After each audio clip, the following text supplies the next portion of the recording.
আজকের যদি আপনারা আমাকে বিশ্বাস করেন তাহলে দেখা যাচ্ছে এই ভারতবর্ষের মধ্যে কোনো রকম কোনো ক্যাচড়া থাকবে না।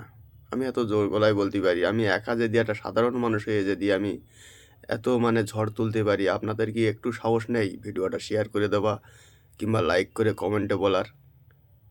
আপনারা দয়া করে যদি দেশকে ভালোবাসেন অরিজিনাল, আমি কোনো পার্টির কথা বলছি না, টিএমসি পার্টি বলেন, বিজেপি পার্টি বলেন, যেই পার্টি বলেন, আমি কোনো পার্টির হয়ে বলছি না এখানে। আমি চাইছি আমার দেশটাকে স্বাধীন ভারতবর্ষ দেখতে। তাহলে আপনাদের যদি দেশের প্রতি একটু ভালোবাসা থাকে তাহলে দয়া করে ভিডিওটা লাইক এবং শেয়ার করবেন। আমি এত কষ্ট করে করে ভিডিও বানাই, আমার দেখা যাচ্ছে অনেক সময় আমি পাই না ভিডিও বানাতে, এবং অনেক সময় আমি দিতে পারি না। আমি একজন সাধারণ নাগরিক, আমার কর্ম করতে হয়, কর্ম না করলে আমারও চলে না। তাই অর্থাৎ আমি চাইছি সরকারের সাথে আমি আমি এমনভাবে এমন পরামর্শ করতে চাই, ভারতে কোনো রকম কোনো ক্যাচড়া থাকবে না, সেইটুকু বলার তো অধিকার আমার আছে না নেই? তাহলে আমি চাইছি আমার দেশটা ভালো থাকুক। আজকে ঘরে ঘরে দেখেন কত ঝগড়া ঝামেলা, হিন্দু মুসলিম দাঙ্গা লেগে আছে।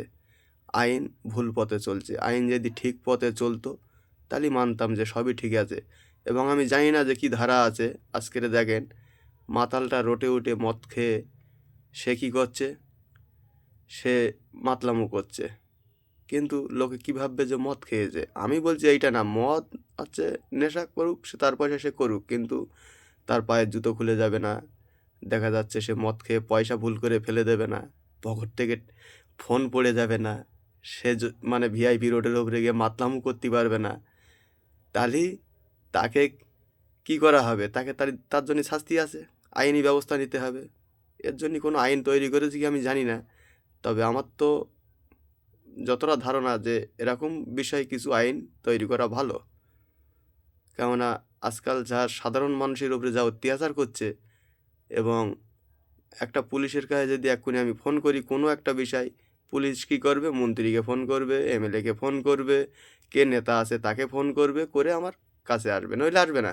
আপনি দেখেন, আপনি লক্ষ টাকা খরচা করবেন, একদিক থেকে ঘুষ নিচ্ছে, আর একদিক থেকে তোমাকে স্বাগতম জানাচ্ছে যে হ্যাঁ আমি তোমাকে বাঁচাবো। এই সমস্ত আইনের লোকদের তো আমি বলছি আমি দেখব না।